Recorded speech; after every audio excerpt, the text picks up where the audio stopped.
This lens costs $200,000. It can see objects that are kilometers away. You are looking at one of the most expensive camera setups in the world.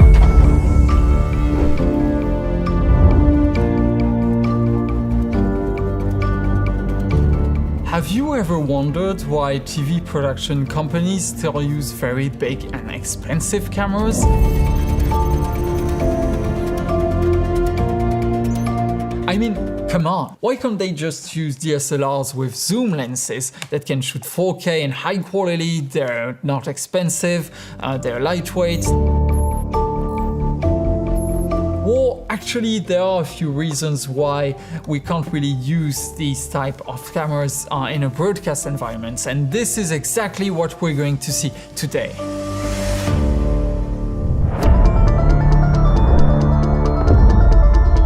When you see that big beefy setup that weighs 152 pounds at a retail cost of $250,000,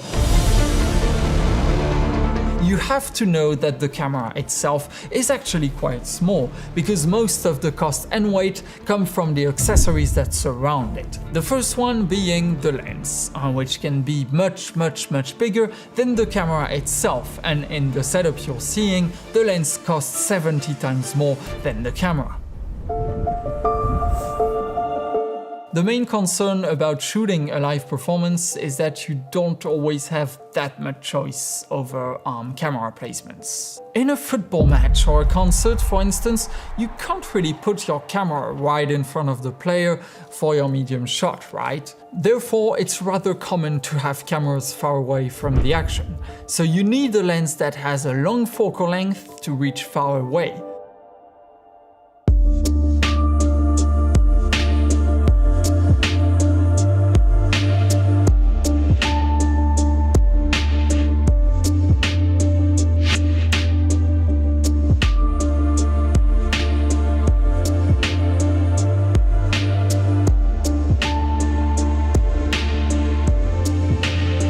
In addition to this, operators often need to zoom in and out quickly, so you do need to have a very big focal range as well, without having to switch to another lens right in the middle of the action. Oh, and when you zoom in and out, the last thing you want is losing your focus all the time, so the lens has to be parfocal, which means that it will always keep the subject in focus when you zoom all the way in and out.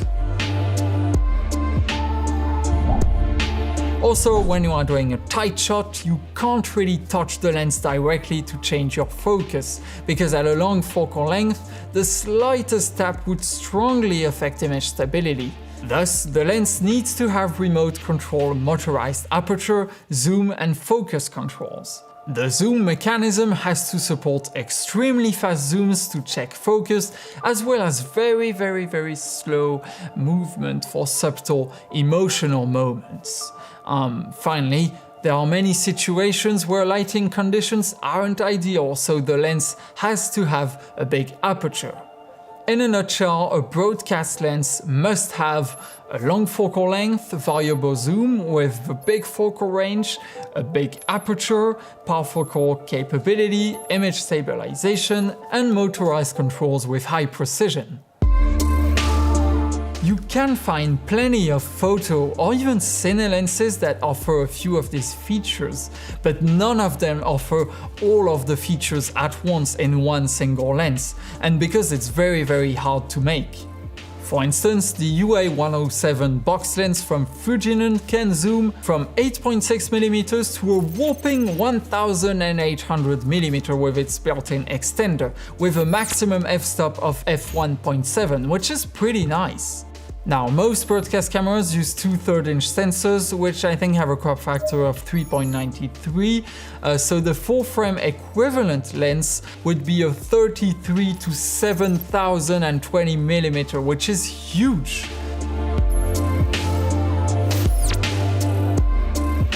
Now, with a simple formula, we can see that at 900mm focal length, a max aperture of f4.5 will give us a required optical diameter of 200mm, which is why the box is so big. Add in all the electronics, the motorized servos, the extremely high quality glass elements, the housing, and yes, you end up with a very big and expensive lens. When you add up the camera, the lens and the accessories, the total weight can quickly build up, reaching over 100 pounds. So you do need a very heavy tripod to support that weight. Also, you want your total setup to be very sturdy, since you definitely don't want to see that camera setup tip over and crash. So the tripod base has to be very solid. Besides, the build quality of the fluid head on top is very important, since it has to dampen and absorb every small vibration or accidental jerk from the operator, especially when you are zoomed in all the way. The more you zoom in, the more an external tap will have an impact on the image stability. And in extremely tight shots, a jitter can actually be triggered by just a heartbeat. More weight means more stability overall, so this is why tripods used in broadcast are so bulky overall. Finally, operators need to be able to adjust the dampening and braking level very precisely, depending on the type of shot. So all of this technology does come at a cost. Another important feature of a broadcast camera is its monitor. Since the camera operator is also the focus puller, the small camera monitor is definitely not enough. He has to have a clear view of the image on a big and accurate screen that can easily be tilted. This type of screen also has quick access controls to set settings like focus peaking, contrast and saturation, for instance. There is also an LED indicator that is called the tally that turns green when the director is about to take the shot and red when the current shot is actually on air, which tells the operator to be very careful. As I mentioned earlier, it's very important not to touch the lens to adjust focus, zoom or aperture. Therefore, the lens needs to be operated by highly precise aperture, zoom and focus motors that are controlled by remote handles. For convenience, these remotes are attached to the two tripod handles for permanent access throughout the shoot. These are called zoom and focus demand and are pretty much the broadcast equivalent of the wireless follow focus systems used in the cinema industry. Finally, I didn't mention the camera itself, which is pretty small in comparison to the rest of the setup, but it is still bigger than a DSLR or a consumer camera. So again, is this really necessary? Well, these kind of cameras do have features that are not present on consumer cameras, such as multiple buttons for quick access to settings instead of having to dive through the menus, internal ND filters which allow you to have better control over exposure outdoors. It has an internal camera control unit, or CCU, which empowers a remote operator to do live color corrections directly into the camera, as well as a special fiber optic transmission module so that all of the image signal and power travels into the same rugged cable for convenience. Implementing all of these features does take up some space, of course, and it's actually a good thing because in that way you can use the camera on its own on your shoulder with good stability. So this is another feature that these cameras have. So, loads of things have been said here, but it all comes down to one thing that you have to remember.